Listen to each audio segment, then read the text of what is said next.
मिलिला प्रतिश्रुति हटिला आंदोलन आंदोलन हटिले सफाई कर्मचारी मेयर सहित आलोचना पर आंदोलन ओहरी जाइछंती धारणा रे बसिथिबा सफाई कर्मचारी माने आंदोलन पर मेयर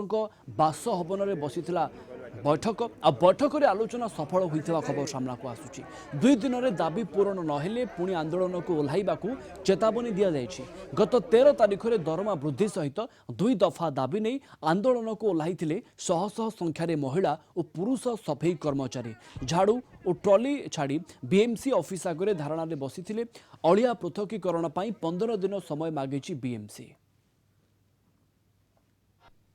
आम 2 दिन धरिकी लगातार आम राजधानी रे सफाई कार्य ठप करके आमर अधिकार में आम बसलु जहाँकि नहीं कि बीएमसी को सरकार को बारंबार जनइलु किंतु विश्वास कौटी ना कौटी आमर थिला समस्त राज्य सरकार बीएमसी जहाँकि 9,000 15,000 टका वृद्धि करने कि से विश्वासटा एपर्यंत रखिकी आम आम आंदोलन को आज प्रत्याहार करके आम कार्य को आम फेरबू बोली निष्पत्ति नहीं केवल 2 दिन पाई।